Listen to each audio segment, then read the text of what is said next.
Sa dulo ng baryong tinatawag na San Isidro, may isang lumang kubong halos hindi na matukoy kung bahay pa ba o guho na. Ang bubong nito'y butas-butas, ang dingding ay gawa sa pinagtagpi-tagping yero at kahoy, at sa bawat pag-ihip ng hangin ay tila ba umuungol ang buong istruktura. Dito nakatira si Mang Ruben, isang amang pilay, mag-isang humaharap sa katahimikan ng mundong minsang puno ng ingay, tawanan at pag-asa. Bago pa man sumikat ang araw, gising na si Mang Ruben, hindi dahil may trabaho siyang pupuntahan, kundi dahil masakit ang kanyang kaliwang binti, isang paalala ng aksidenteng sumira hindi lamang sa kanyang katawan, kundi pati sa kanyang buong buhay. Dahan-dahan siyang bumangon mula sa banig, inabot ang lumang saklay na gawa sa kahoy at pilit na tumayo. Sa bawat hakbang ay may kasamang kirot, ngunit mas masakit pa rin ang kirot sa kanyang dibdib, ang kirot ng pag-iisa. Isa na namang araw, mahinang bulong niya sa sarili. Lumabas siya ng kubo at naupo sa maliit na bangkong kahoy sa harapan. Mula roon ay tanaw niya ang kalsadang minsan niyang nilakaran kasama ang kanyang pamilya. Doon dumaan ang kanyang asawa noon, si Lilia, hawak ang kamay ng kanilang tatlong anak, sina Marco, Elena at Jonas.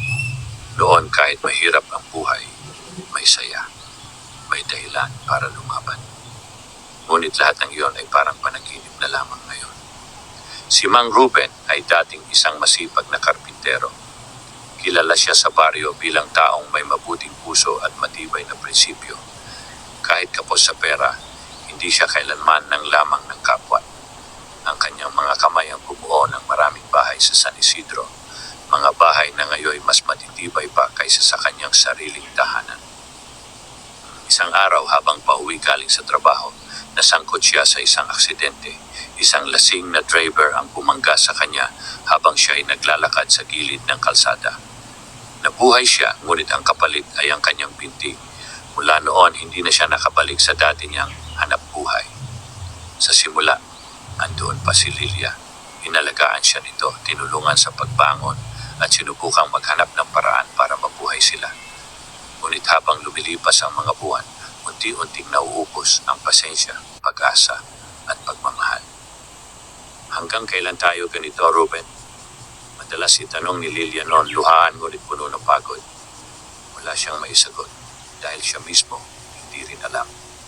Hanggang sa isang umaga, pagmulat niya ng mata, wala na ang kanyang asawa. Wala na rin ang kanyang mga anak. Iniwan lamang sa mesa ang isang sulat, maikli, malamig at puno ng paalam. Pasensya na, Ruben, hindi na namin kaya. Kailangan naming magsimula ulit. Sana maintindihan mo. Paulit-ulit niyang binasa ang sulat na yon noon. Umaasang magbabago ang mga salita. Umaasang babalik sila. Ngunit walang nagbago. Wala ring bumalik. Mula noon, tuluyan siyang nakalimutan ng asawa ng mga anak at halos ng buong mundo. Sa baryo, may mga taong naawa sa kanya. May ilan ding umiiwas, parang ang pagiging pilay niya ay nakakahawa. Minsan ay binibigyan siya ng kaunting bigas ng kapitbahay, minsan na maitira-tirang ulam. Ngunit kadalasan, siya ay nag-iisa. Kumakain ng lugaw, nagawa sa kaunting bigas at asin, at umiinom ng tubig ulan. Habang nakaupo siya sa bangko, napatingin siya sa langit. Madilim pa, ngunit unti-unti nang sumusulpot ang liwanag. Panginoon, mahina niyang dasal. Hindi ko po alam kung bakit kailangan kong pagdaanan ito. Pero kung may dahilan po, sana balang araw ay maintindihan ko. May pumatak na luha sa kanyang pisngi, ngunit mabilis niya itong pinahid. Sanay na siyang umiyak mag-isa. Sanay na siyang maging malakas kahit wala ng lakas. Mula sa malayo, narinig niya ang mga batang papasok sa eskwela. May tawanan, may sigawan. Saglit siyang napangiti, ngunit agad ding napalitan iyon ng lungkot. Naalala niya ang kanyang mga anak. Ilang taon na kaya sila ngayon? Masaya kaya sila? Naalala pa kaya nila ang ama nilang pilay na iniwan nila? Hindi niya alam na sa araw na iyon, sa tahimik na umagang iyon, magsisimulang gumalaw ang kapalaran. Hindi niya alam na ang lalaking iniwan at kinalimutan ng lahat ay may papel pa palang gagampanan. Isang papel na magbabago hindi lamang sa kanyang buhay, kundi sa buhay ng mga taong minsang lumalingkod sa kanya. Para kay Mang Ruben, Isa lamang itong panibagong araw ng pagdurusa. Ngunit para sa tadhana, ito ang simula ng isang kwento ng paghihiganti ng panahon, paghilom ng sugat, at muling pagtayo ng isang amang pilay. Lumipas ang ilang linggo matapos ang umagang iyon, ngunit walang nagbago sa buhay ni Mang Ruben. Kung mayroon man, lalo lamang itong bumigat. Araw-araw ay pare-pareho ang kanyang rutina.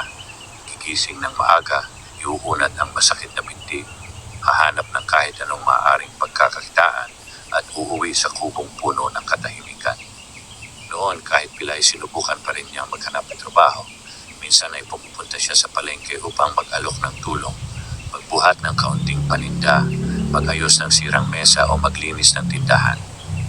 Ngunit kadalasan, pagtingin pa lamang sa kanyang saklay, ay agad nang umiiwas ang mga tao. Pasensya na po, Mang Ruben, madalas niyang marinig. Hindi po kayo kakayanin. O baka po mapahamak pa kayo.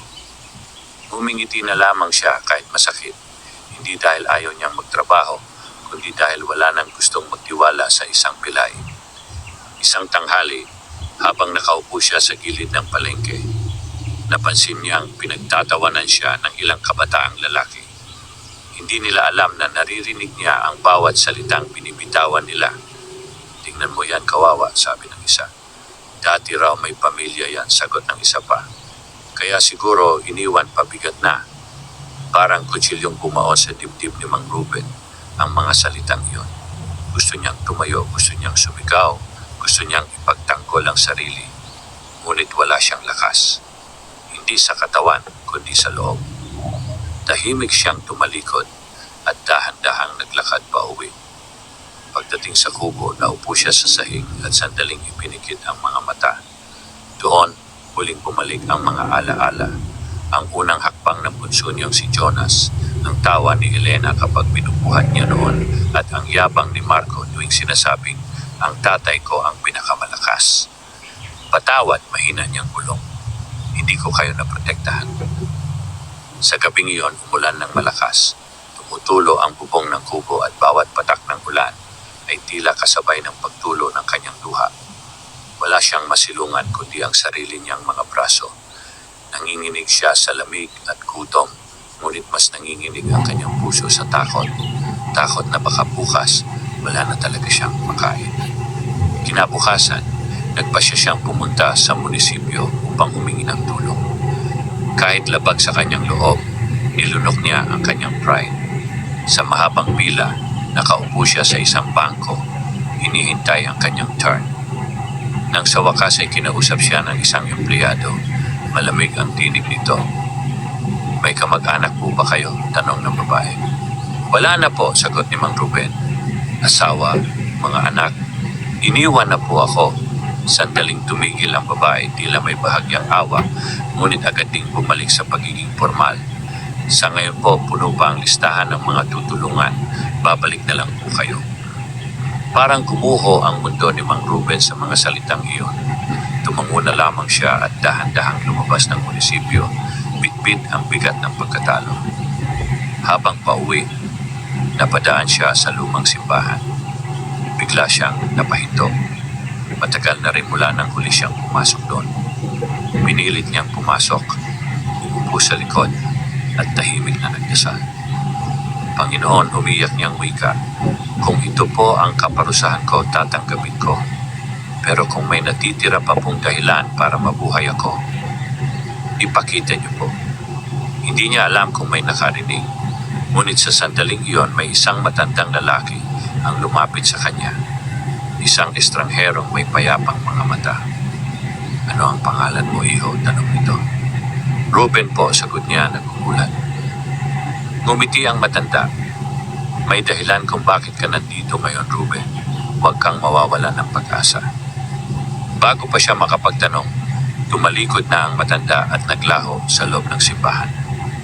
Nanatiling nakaupo si Mang Ruben, hawak ang kanyang saklay, nanginginig, hindi sa lamig, kundi sa kakaibang pakiramdam na matagal na niyang hindi naramdaman. Pag-asa. Hindi niya alam kung totoo o kuni-kuni lamang ang matanda. Ngunit sa kauna-unahang pagkakataon, matapos siyang iwan ng lahat, may isang tao ang nagsabi sa kanya na may silbi pa siya. At doon sa katahimikan ng simbahan, nagsimulang umusbong ang munting apoy sa kanyang puso, isang apoy na unti-unting magbibigay liwanag sa madilim niyang mundo. Mula nang makausap ni Mang Ruben ang misteryosong matanda sa simbahan, may kakaibang lakas na umusbong sa kanyang dibdib. Hindi nito agad binago ang kanyang kalagayan. Pilay pa rin siya, gutom pa rin, at mag-isa pa rin sa mundo. Ngunit may bagong tibok ang kanyang puso. Parang may nagsabing, lumaban ka pa. Kinabukasan, maaga siyang gumising at nagpa siyang huwag manatili sa kubo. Kahit masakit ang binti, naglakad siya patungo sa sentro ng baryo. May napansin siyang karatula sa tapat ng isang lumang talyer. Kailangan ng tagalinis at tagapag-ayos kahit anong iyafas. Matagal niyang tinitigan ang karatula. Alam niyang pilay siya, alam niyang baka pagtawanan lamang siya, ngunit naalala niya ang sinabi ng matanda. May dahilan kung bakit ka nandito. Huminga siya ng malalim at pumasok. Sa loob ng talyer ay may isang lalaking nasa edad 40. Malapad ang balikat, maitim sa grasa ang kamay, ngunit may maamong mukha. Anong kailangan mo? Tanong ng lalaki. Naghahanap po sana ako ng trabaho, mahinang sagot ni Mang Ruben. Kahit anong kaya ko. Napatingin ang lalaki sa kanyang saklay at pilay na binti. Sandaling tumahimik ang buong lugar. Hindi madali ang trabaho dito, wika ng lalaki. Kaya mo ba? Tatahakin ko po, sagot ni Mang Ruben. May nanginginig na tinig, ngunit matatag ang tingin. Nagkibit balikat ang lalaki. Sige, subukan natin. Ako si Mang Ernesto. Mula noon, araw-araw nang pumapasok si Mang Ruben sa talyer. Hindi siya kayang magbuhat ng mabibigat, ngunit ginamit niya ang talino at tiyaga. Siya ang naglilinis ng mga gamit, nag-aayos ng maliliit na sirang kahoy at mesa, at minsan ay tumutulong sa pagbilang ng materyales, mga kasanayang natutunan niya noong karpintero pa siya. Hindi man malaki ang sahod, sapat na iyon para may makain siya kahit papaano. Sa unang araw na may hawak siyang kaunting pera, napaupo siya sa bangko sa labas ng talyer at napaluha. Salamat po, bulong niya sa langit. Ngunit hindi lahat ay madali. May ilang manggagawa ang lihim na kinukutya siya. Bakit ba yan tinanggap ni Mang Ernesto? Pabigat lang yan. Naririnig ni Mang Ruben ang mga iyon, ngunit pinili niyang manahimik. Hindi siya nandito para patunayan ang sarili sa kanila. Nandito siya para mabuhay. Isang hapon, habang naglilinis siya ng isang lumang aparador, may napansin siyang larawan sa loob nito, isang pamilyang magkakahawak kamay. Napatingin siya rito ng matagal. Biglang bumigat ang kanyang dibdib. Miss na miss ko na kayo, bulong niya, iniisip ang kanyang mga anak. Hindi niya napansin na nakatingin pala sa kanya si Mang Ernesto. May pamilya ka ba? Tanong ito. Oo, sagot ni Mang Ruben, bahagyang ngumiti. Meron noon. Hindi na nagtanong pa si Mang Ernesto. Sa halip, tinapik niya ang balikat ni Mang Ruben. Basta hanggat nandito kami silbi ka. Sa mga sumunod na araw, unti-unting naging bahagi ng talyer si Mang Ruben. Hindi man siya ang pinakamalakas, siya naman ang pinakamaingat at pinakamasipag. Unti-unti ring nabawasan ang pangungutya, napalitan ng paggalang. Isang gabi pauwi na siya nang mapansin niyang may isang batang babae ang umiiyak sa gilid ng kalsada. Nilapitan niya ito. Anak, bakit ka umiiyak? Tanong niya. Nawala po ang nanay ko, higbi ng bata. Kahit hirap, hindi nag-atubili si Mang Ruben. Hinakay niya ang bata at tinulungan itong maghanap ng ina. Makalipas ang ilang sandali, nakita rin nila ang babae na halos mabaliw sa pag-aalala. Maraming salamat po, umiiyak na sabi ng ina. Ngumiti si Mang Ruben. Sa sandaling iyon, may init na bumalot sa kanyang puso, isang pakiramdam na matagal na niyang hindi naramdaman. Hindi niya alam na ang simpleng pagtulong na iyon ay magiging simula ng mas malaking pagbabago. Hindi niya alam na may mga matang nakakita sa kanyang kabutihan, mga matang magdadala ng pagsubok, ngunit pati na rin ng gantimpala. Sa gitna ng kanyang kahirapan, muling napatunayan ni Mang Ruben na kahit iniwan ng pamilya at pilay ang katawan, buo pa rin ang kanyang pagkatao. At sa pag-usbong ng munting liwanag sa kanyang buhay, unti-unting nagiging malinaw ang katotohanan. Ang kwento ng lalaking iniwan ay hindi pa tapos. Sa katunayan, ngayon pa lamang ito nagsisimula. Habang lumilipas ang mga araw sa talyer ni Mang Ernesto, unti-unting nasasanay si Mang Ruben sa bagong takbo ng kanyang buhay. May trabaho na siya, may kaunting kita, at may mga taong nagsisimula ng kumilala sa kanya bilang higit pa sa isang pilay na pulubi. Ngunit sa kabila ng lahat ng ito, may mga sugat pa rin hindi kayang pagkilumin ng oras, mga sugat na hindi nakikita ng mata, ngunit malalim na nakabaon sa puso. Isang umaga habang inaayos niya ang ilang sirang upuan, biglang sumakit ng matindi ang kanyang binti. Napaupo siya sa sahig, pawis na pawis at nanginginig sa sakit.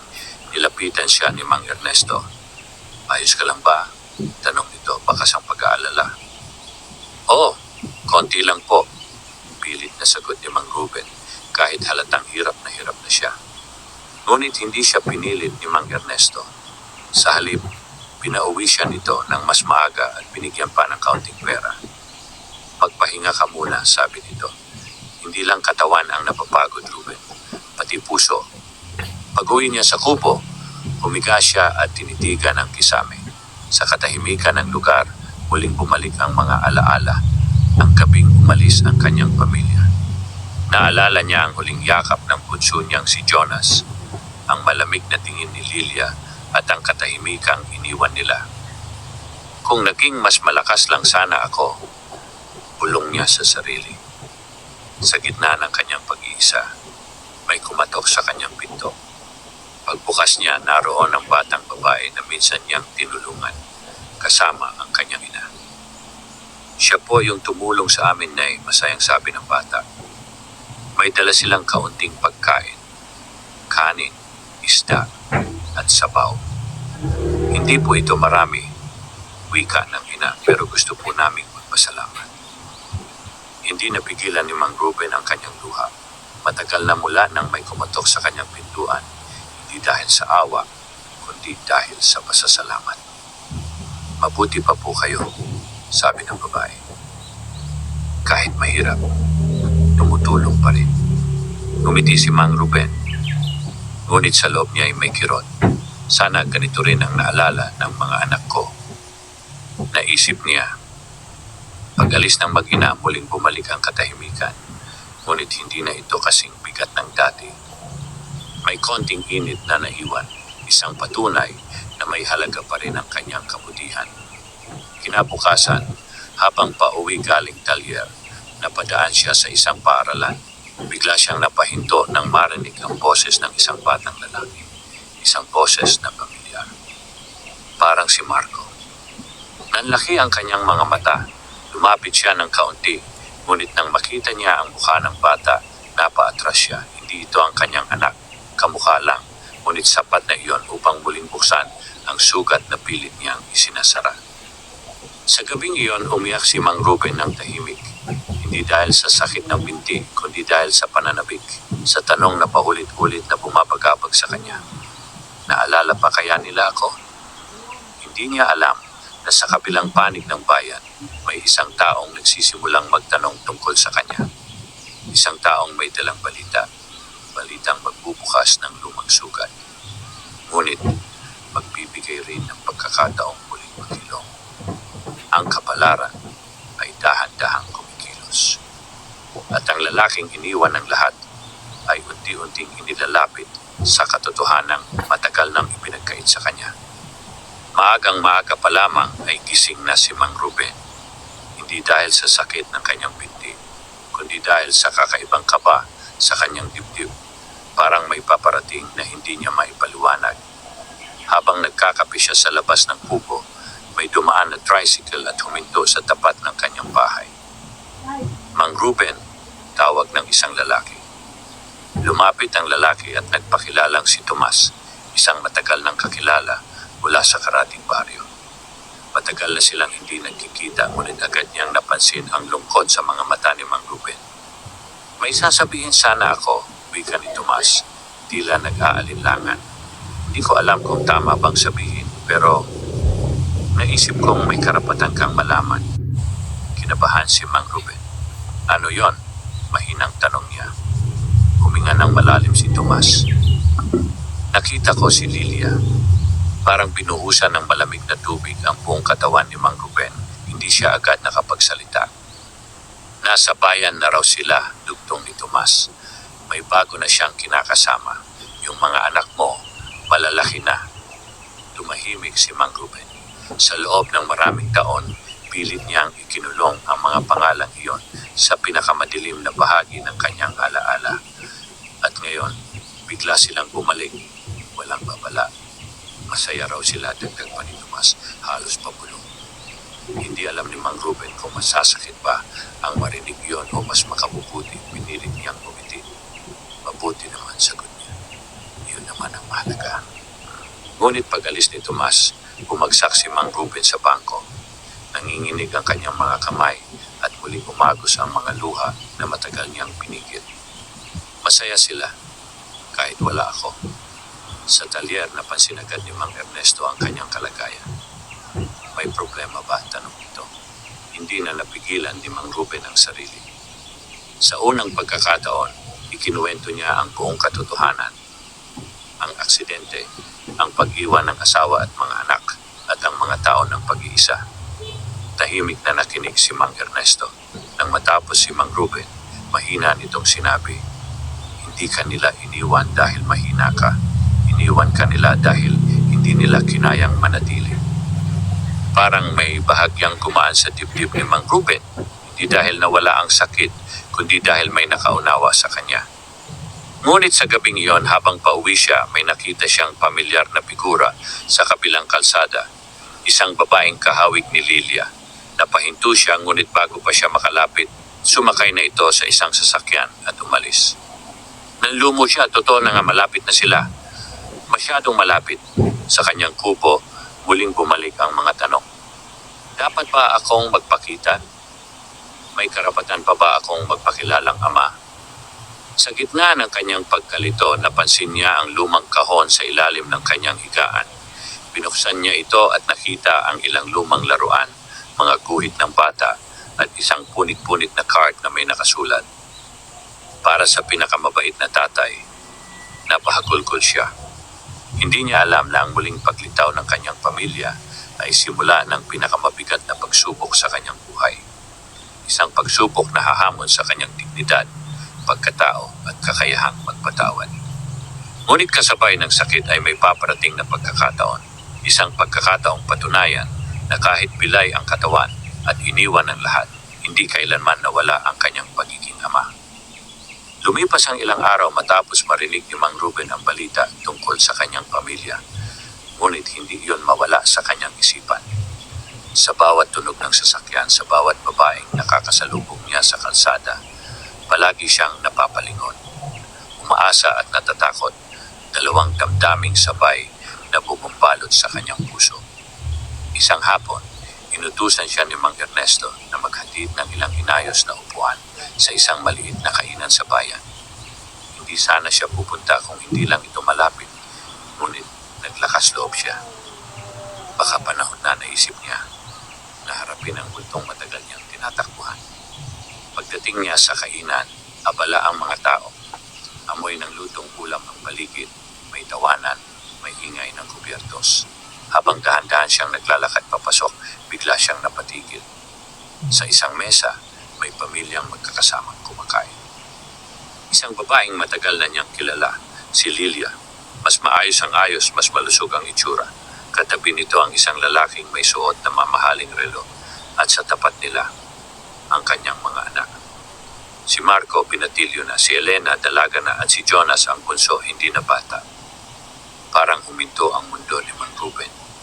Hindi niya namalayan na napaupo na pala siya sa isang upuan sa gilid ng kainan.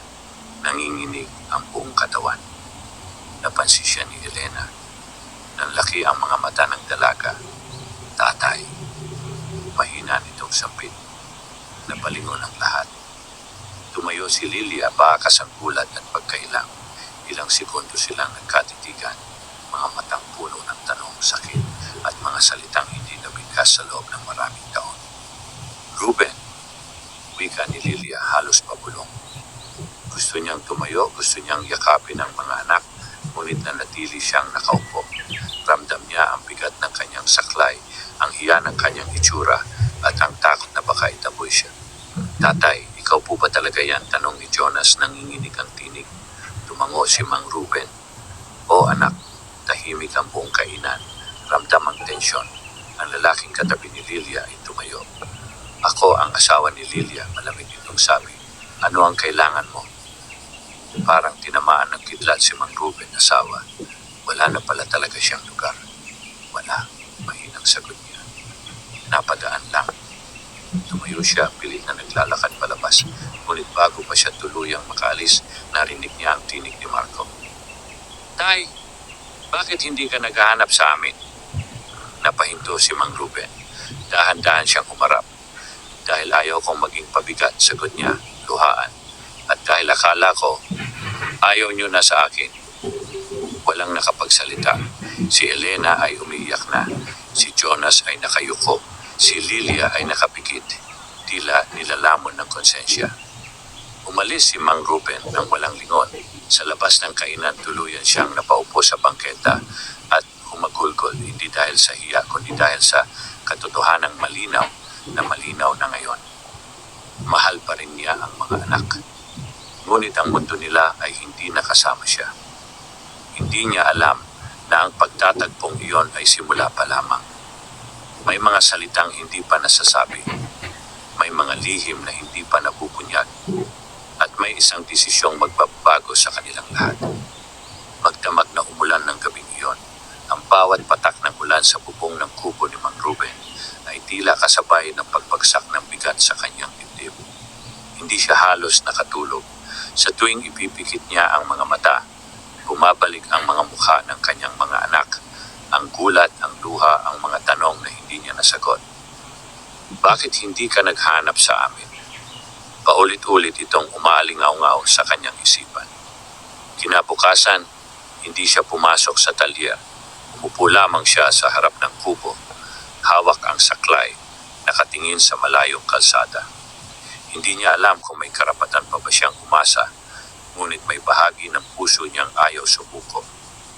Bandang tanghali, may humintong sasakyan sa tapat ng kanyang bahay.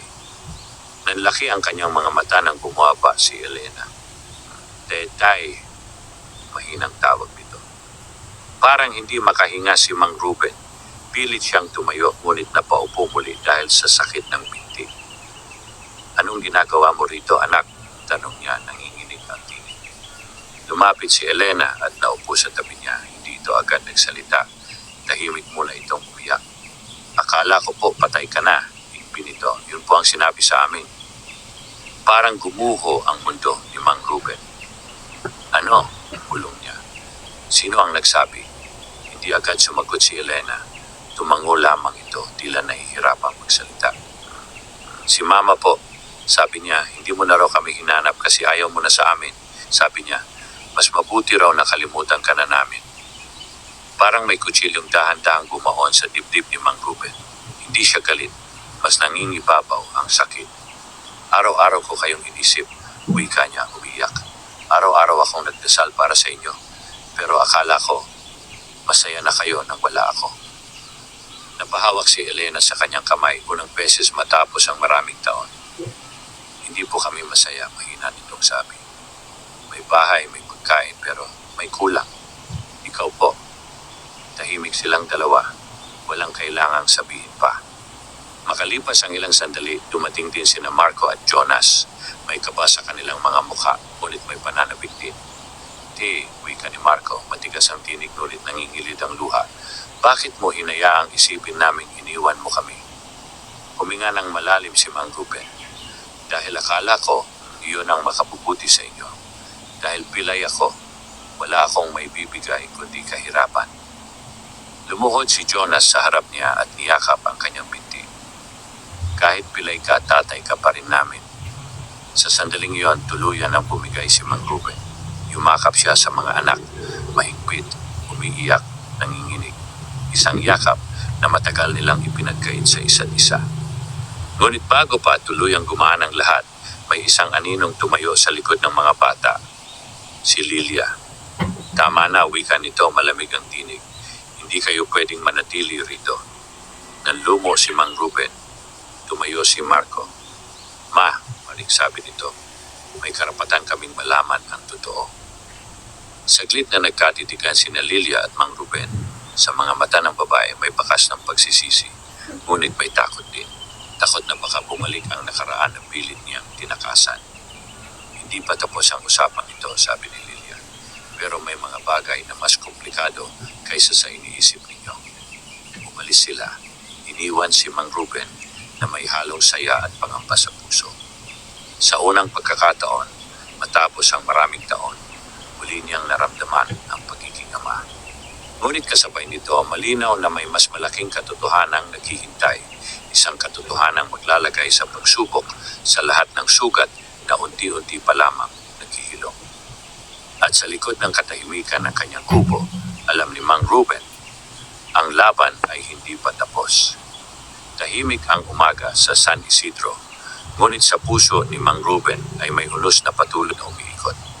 Matapos ang muling pagkikita nila ng kanyang mga anak, hindi na siya makatulog ng mahimbing. May saya, oo, ngunit mas nangingibabaw ang takot. Takot na baka iyon na ang huli. Takot na baka muli silang mawala sa kanyang buhay. Habang nagwawali siya sa harap ng kubo, may humintong sasakyan. Mula rito'y bumaba si Lilia, mag-isa. Napahinto si Mang Ruben, hindi niya alam kung dapat ba siyang magsalita o manahimik. Kailangan nating mag-usap, malamig na wika ni Lilia. Tumango si Mang Ruben at naupo sila sa bangkong kahoy. Ilang sandali silang nanahimik hanggang si Lilia ang unang nagsalita. Huwag mo nang guluhin ang buhay ng mga bata, diretsong sabi nito. Hindi ko sila ginugulo, mahinang sagot ni Mang Ruben. Sila ang lumapit. Napangiti ng mapait si Lilia. Alam mo bang ilang taon kong pinilit na buuin ulit ang sarili ko matapos ang aksidente mo? Napayo ko si Mang Ruben. Alam ko, wika niya. At pasensya na. Hindi mo alam ang lahat, biglang sabi ni Lilia. Nanginginig ang tinig. Noong mga panahong iyon, hindi lang pera ang nawala sa atin. Nawalan ako ng lakas. Natakot ako. Sa akin, tanong ni Mang Ruben. Sa kinabukasan, sagot ni Lilia. May lalaking tumulong sa amin, si Victor. Siya ang nagbigay ng tirahan, ng pagkain, ng pag-aaral ng mga bata. Tahimik si Mang Ruben. Siya na ang lalaki sa kainan. Pero kapalit noon, dugtong ni Lilia, kailangan kong putulin ang ugnayan sa'yo. Sinabi niyang pagiging pabigat ka lang. Sinabi niyang mas mabuti kung isipin ng mga bata na patay ka na. Parang tinamaan ng matinding suntok si Mang Ruben. Pinili mo yon, mahina niyang sabi. Oh, umiiyak na sagot ni Lilia. At habang lumilipas ang mga taon, mas lalo akong natakot aminin ang katotohanan. Tumayo si Mang Ruben, pilit na pinatatag ang sarili. Hindi mo ako pinatay noon, wika niya. Pero halos pinatay mo ang alaala ko bilang ama. Hindi sumagot si Lilia. Luha lamang ang kanyang naisagot. Sa parehong araw, bumalik ang mga anak ni Mang Ruben. Ngayong kasama si Victor. Tahimik ngunit matalim ang mga mata ng lalaki. Huwag mong lituhin ang mga bata, malamig nitong sabi. May maayos na silang buhay. Sumagot si Mang Ruben ng buong tapang. Hindi ko inihila ang buhay nila pababa. Gusto ko lang ang katotohanan. Humarap si Marco kay Victor. Kami ang magpapasya, maring sabi nito. Sa unang pagkakataon, nakita ni Mang Ruben ang lakas ng kanyang mga anak. Lakas na hindi niya naibigay noon, ngunit ipinagmamalaki niya ngayon. Sa gabing iyon, mag-isa muling nagdasal si Mang Ruben. Panginoon, wika niya, kung kailangan kong masaktan para maghilom ang lahat, handa ako. Ngunit alam niya, ang katotohanang lumabas ay hindi magdadala agad ng kapayapaan. Sa halip, magdadala ito ng paghuhusga, pagpili, at isang malaking pagsubok. At sa gitna ng lahat ng ito, kailangang patunayan ni Mang Ruben na ang pagiging ama ay hindi nasusukat sa pera o lakas ng katawan, kundi sa pananatili, kahit masakit. Mabigat ang hangin sa San Isidro, kinabukasan. Parang alam ng buong baryo na may nagaganap na tahimik na digmaan. Isang digmaang hindi gamit ang kamao, kundi ang puso.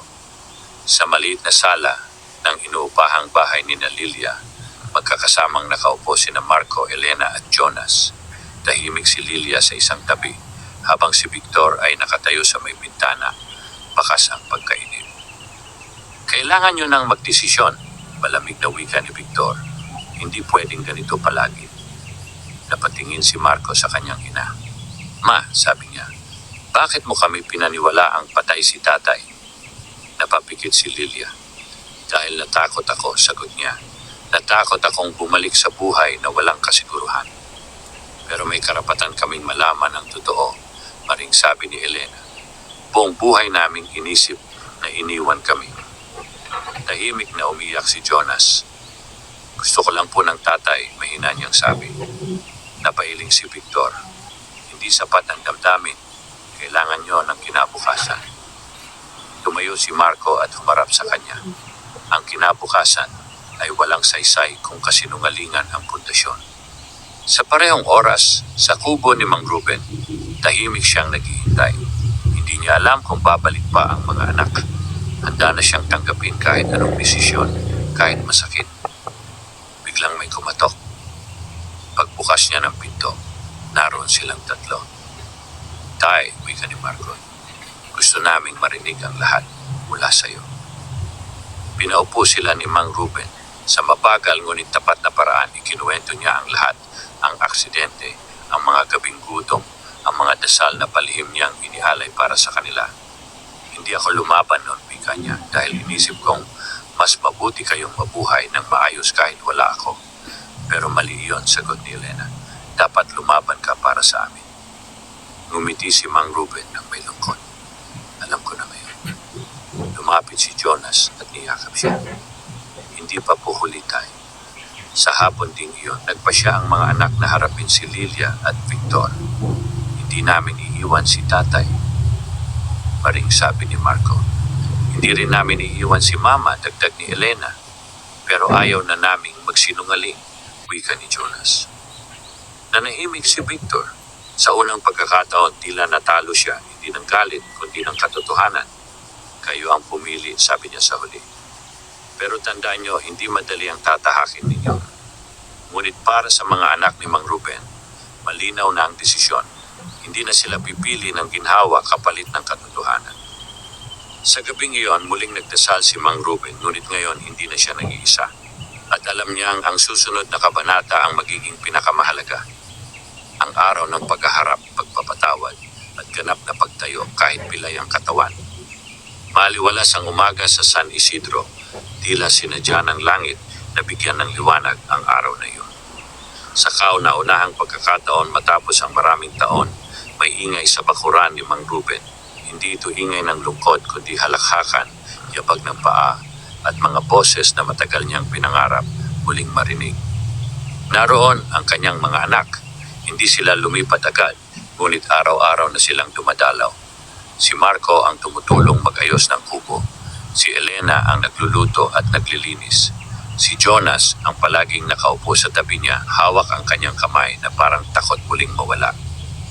Sa tulong ni Mang Ernesto at ng ilang kapitbahay, unti-unting naayos ang bahay ni Mang Ruben. Napalitan ang sirang bubong, naitayo ang mas matibay na dingding at nagkaroon ng munting liwanag sa loob, liwanag na higit pa sa bumbilya. Isang hapon, dumating si Lilia. Hindi na siya galit, hindi na rin siya matapang. Isa na lamang siyang ina at babaeng may mabigat na konsensya. Ruben, wika niya, nanginginig ang tinig. Patawad. Tahimik si Mang Ruben. Matagal niyang inisip ang sandaling iyon, kung paano siya magagalit, kung paano siya manunumbat. Ngunit wala sa mga iyon ang lumabas sa kanyang bibig. Matagal kitang inintay, sagot niya. Matagal akong nasaktan, pero mas matagal kitang ipinagdasal. Napaupo si Lilia at humagulgol. Hindi ko hinihiling na bumalik ka, dugtong ni Mang Ruben. Ang hinihiling ko lang, huwag mo nang ipagkait sa akin ang mga anak ko. Tumango si Lilia. Hinding-hindi na pangako niya. Hindi naging madali ang mga sumunod na buwan. May mga pagkakataong may tensyon, may luha, may katahimikang masakit. Ngunit may katotohanan, may harapang pag-uusap, at higit sa lahat may pananatili. Nagpatuloy sa pagtatrabaho si Mang Ruben sa Talier. Dahil sa sipag at talino niya, ginawa siyang tagapayo ni Mang Ernesto sa pag-aayos at pagdidisenyo ng mga muebles. Kahit pilay, muli siyang nakatayo, hindi sa paa, kundi sa dignidad. Isang araw, may dumating na liham. Galing ito sa munisipyo. Napasama na siya sa programang tulong para sa mga may kapansanan. May buwanang tulong at libreng gamutan. Napangiti si Mang Ruben at napatingin sa langit. Salamat, mahina niyang bulong. Sa huling tagpo ng kwento, makikita si Mang Ruben na nakaupo sa harap ng kanyang bahay, hawak ang saklay, napapaligiran ng kanyang mga anak. Hindi perpekto ang kanilang mundo, hindi rin buo ang kanyang katawan. Ngunit buo ang kanyang puso. Ang amang pilay na iniwan ng lahat ay hindi naging mayaman, hindi naging makapangyarihan. Ngunit naging patunay siya na ang tunay na ama ay hindi sumusuko kahit talikuran ng mundo. At sa bawat hakbang na kanyang tinatahak, kahit mabagal at masakit, dala niya ang katotohanan ito. Wakas